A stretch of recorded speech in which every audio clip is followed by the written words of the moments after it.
When you think of the staggering symbols that the Indians produced, I mean the dancing Shiva, for example, we've never produced anything as comprehensive as this. The dancing Shiva, those little bronze statues, it is the Shiva with 4 arms dancing with 1 foot raised. I'll go into the details, they're really quite extraordinary. It's the figure stands within a great circle, a sort of halo, which has flames going out, the symbols of flames. And this is the circle of mass, energy, space, time. This is the material world, the great world of the all-embracing material world with its flames. Within this, Shiva dances. He's called Nataraja, the Lord of the dance. And he dances, he's everywhere in the universe. This is his dance. The manifestation of the world is called his lila, his play. He sends his rain upon the just and the unjust, and he's beyond good and evil, of course. It's all an immense manifestation of play. He has this long hair, which is the hair of the yogi, contemplative, and it streams out to the limits of the universe, you see. Therefore this sort of yogic knowledge of this contemplation includes everything. He has 4 arms. In the upper right arm he holds a little drum, which is the drum which summons things into creation. You beat upon this drum and things come into existence. In his left arm he holds a fire, which is what destroys everything. He both creates and destroys. His lower right hand is held up in this attitude, which means be not afraid, in spite of everything, it is all right.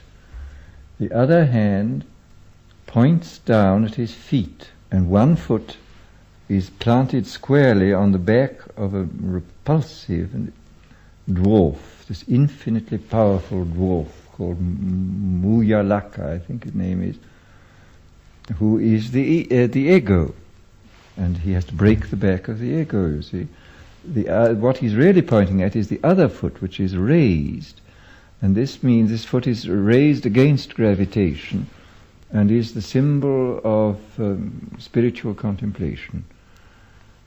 The whole thing is there, you see. The world of space and time and matter and energy, the world of creation and destruction, the world of psychology. How do you get out of this? If you don't break the back of the ego, you're lost. And if you don't practice contemplation, there will be no liberation for you.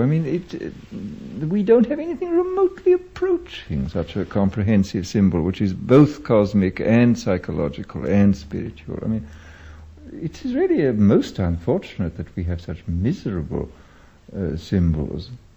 It's part of the regular Hinduism, but it is specifically Shivaite. And then one of the manifestations, of course, is called Bhairava of Shiva, who is also dancing, but he dances in cemeteries.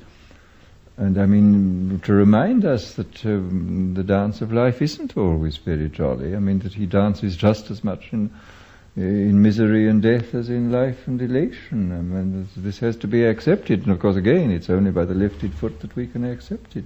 It actually is completely compatible with the modern scientific idea. It includes the world, you see, of mass, energy, space and time. And the idea of the infinite energy dancing timelessly and forever through this world. Dancing through human mentality too. That the world is felt to be, of course, a kind of outrage, because the play goes on even inside ourselves, although we are sentient beings, and yet the hand is raised, everything is finally all right, in spite of everything, if, as Buddha says, I show you sorrow and the ending of sorrow. The ending of sorrow is putting your foot on the back of the dwarf and raising the other foot in against gravity into the state of contemplation. The whole thing is there, stated in this single, extremely elegant. These Shiva images from the south of India are very, very elegant. They're most beautiful pieces of sculpture, the best of them. But it's a shame we don't have any good symbols like this to remind us of who we are and of what we can do about it, if anything.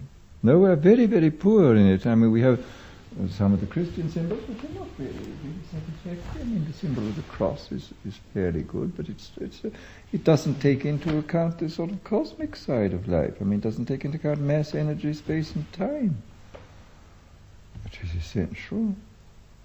It doesn't take into account, I mean, as it stands, it doesn't take into account the importance of contemplation. No, it's. I mean, there are other symbols, of course, within Christianity which do, but a single comprehensive symbol like the Shiva symbol we do not have, and it's very unfortunate. This whole business of the organized manipulation of symbols is. I mean, the human mind is a symbolific instrument. I mean, it exists to manufacture symbols, to turn immediate experience into symbols for the purpose of managing it in a fairly convenient way. The question is, can we get on with fairly scientific symbols, realistic symbols, and then concentrate on the immediate experience? I don't know. I mean, I simply don't know whether this is possible as a sort of general attitude towards the world. I think it's certainly possible in isolated individuals, but whether in fact it will ever turn out to be something which appeals to great numbers of people, I have no idea.